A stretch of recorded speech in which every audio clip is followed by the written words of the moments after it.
My name's Dominic Frisby. I'm a writer. I'm the author of a book called Bitcoin, The Future of Money, and I was doing one of yesterday's lunch lessons on that very subject, Bitcoin, the future of money. And I think it went down pretty well. I'd go as far as to say it was the best talk on the subject of Bitcoin of all of yesterday's lessons. So what did I talk about? I tried to explain what Bitcoin is. Basically, it is cash for the internet. There's all sorts of forms of digital money, things like dollars, supermarket rewards points, air miles. These are all kind of digital tokens that you can use to buy goods or services. So they're all forms of digital money, but none of them are digital cash. If I hand you a note, if I'm standing next to you and I hand you a note, that is a cash transaction in the sense that it involves nobody else. And Bitcoin is the kind of digital replication of that. So we talked about the implications of a new money without governments, which is quite interesting, although the reality is that Bitcoin has probably fewer than 5 million users in a global population of about 7 billion. So at the moment it's not really going to presenting a threat to dollars or pounds or anything like that.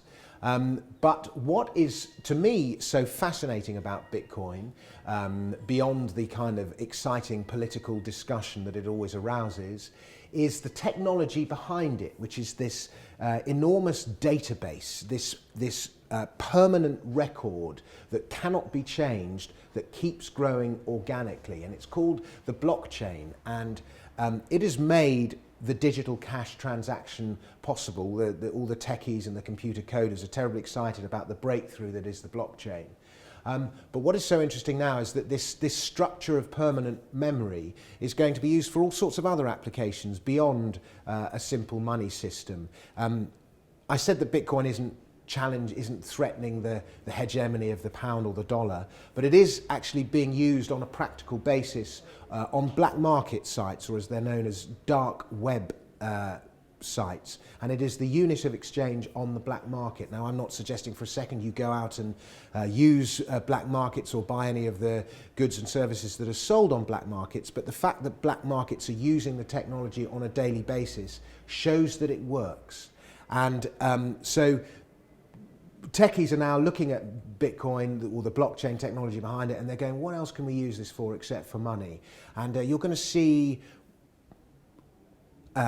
things like the way accounting works, the way ownership is recorded, the way we send messages to each other.